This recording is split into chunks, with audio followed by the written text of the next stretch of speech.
Deus tem para nós uma posição estratégica, tanto para abençoar a nossa vida, a vida daqueles que estão à nossa volta, bem como também para abençoar as pessoas do mundo inteiro. É interessante como nós podemos fazer a diferença na vida das pessoas, podemos ser luz na vida das pessoas, tanto em Jerusalém como na Judéia. Olha que interessante, né? Palavras do próprio Jesus, fazendo diferença aqui e acolá, fazendo diferença na minha rua, no meu bairro, no estado, no país e no mundo. Isso é glorioso. Por que estou falando isso? Porque intitular o episódio de hoje de localização estratégica? Porque foi exatamente esta a intenção de Deus ao plantar Jerusalém no meio das nações. Foi exatamente isso que aconteceu. Jerusalém estava plantada no meio das nações. Para se ir a qualquer lugar do planeta naquela época, havia necessidade de se passar por Jerusalém. Jerusalém estava numa posição estratégica para ser bênção, para ser luz, para orientar. Esta era Jerusalém. Deus tinha esta intenção para Jerusalém. E vamos falar sobre isso, porque no capítulo 5 de Ezequiel, contemplamos esta verdade. O verso 5, inclusive, veja como é fácil de memorizar. Ezequiel, capítulo 5, verso 5. Assim diz o soberano Senhor: esta é Jerusalém que pus no meio dos povos, com nações ao seu redor. Contudo, em sua maldade, ela se revoltou contra as minhas leis e contra os meus decretos, mais do que os povos e as nações ao seu redor. Ela rejeitou as minhas leis e não agiu segundo os meus decretos. Portanto, assim diz o soberano Senhor: você tem sido mais rebelde do que as nações ao seu redor e não agiu segundo os meus decretos, nem obedeceu às minhas leis. Você nem mesmo alcançou os padrões das nações ao seu redor. Que forte isso, gente. Isso aqui é Ezequiel falando. Jerusalém, você nem alcançou os padrões das nações ao seu redor. Eu tinha tanto para você. A minha intenção era tão boa, era tão grande para com você, Jerusalém. O que você foi fazer, Jerusalém? Jerusalém, você abandonou os meus decretos. É Deus falando. Mas Jerusalém tinha experimentado a bonança. Sabe o que mostra isso aqui? Quando Deus dá privilégios, nós precisamos adorá-lo em meio aos privilégios. Nós precisamos adorá-lo em meio à bonança. Tem muita gente que, quando recebe privilégios de Deus, imediatamente, muito rápido, começa a se afastar de Deus. Começa a achar que pode viver sem Ele. É muito triste isso. Esta verdade está na palavra para nos mostrar isto. Nós precisamos aprender a valorizar a Deus, a sua palavra, seus propósitos, em meio aos privilégios, em meio à bonança.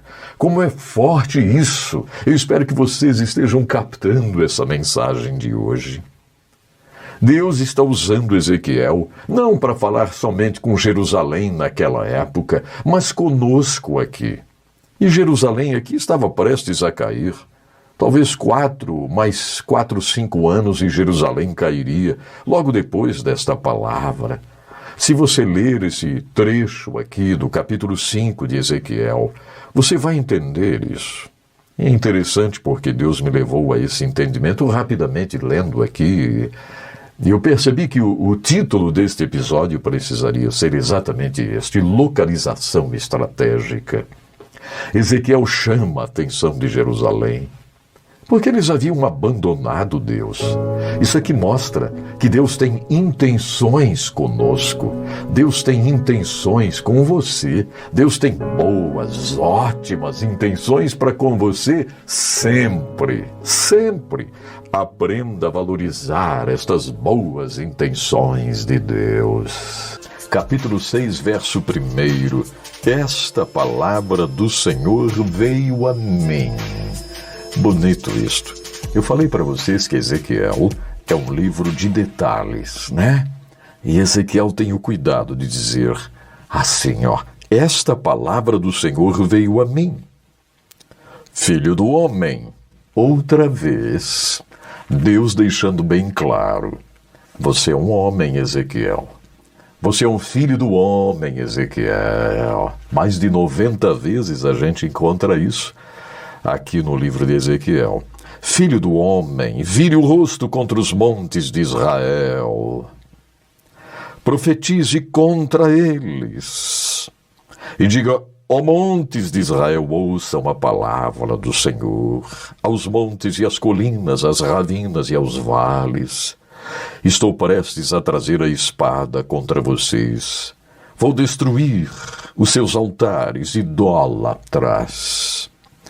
Veja como é triste quando alguém se deixa levar pela idolatria.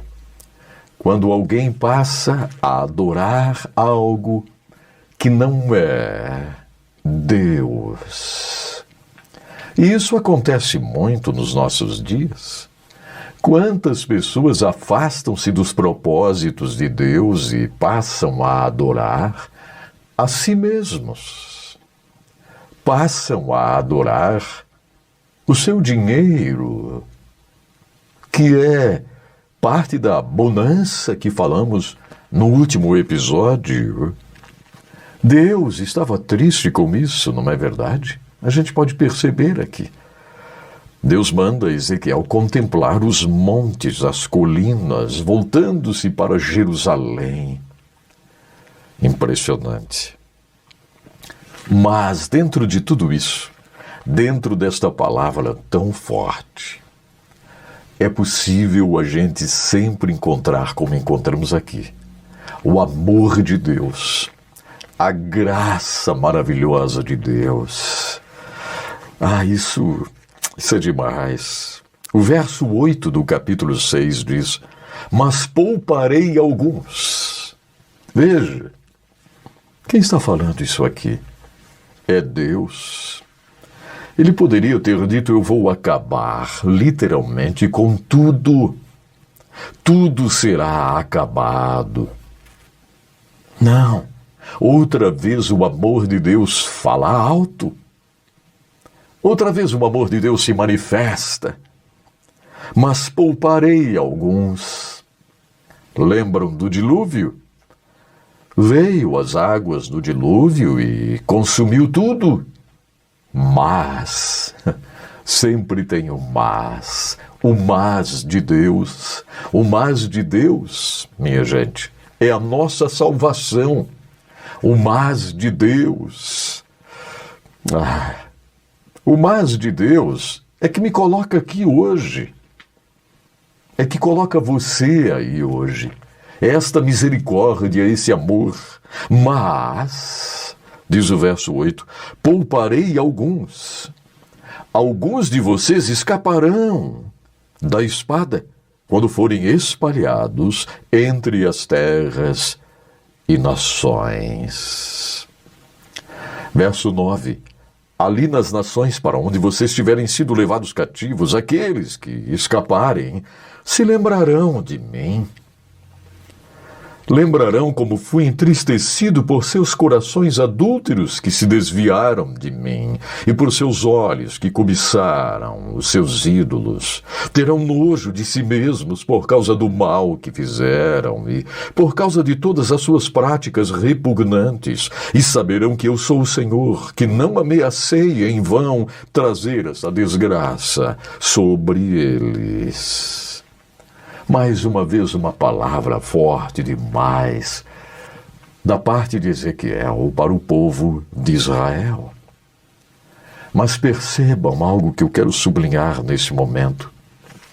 O remanescente, a promessa de Deus de deixar um remanescente. O amor dele é tremendo. Nos dias de Ezequiel aconteceu isto mesmo. O povo foi exterminado, o povo foi levado para outras nações. Mas Deus sempre deixava um remanescente, como uma assinatura do seu amor, da sua graça.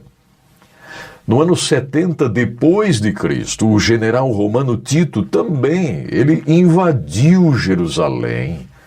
Isso aqui vem como um cumprimento desta profecia aqui, ó. Jerusalém foi destruída. Mais de 1 milhão de judeus foram mortos por esse general Tito. 70 depois de Cristo. Mais de 1 milhão de judeus foram mortos. E mais de 1 milhão foram levados como escravos, vendidos como escravos. Foram parar em outras nações. Profecia cumprindo-se, a palavra de Deus para Ezequiel cumprindo-se.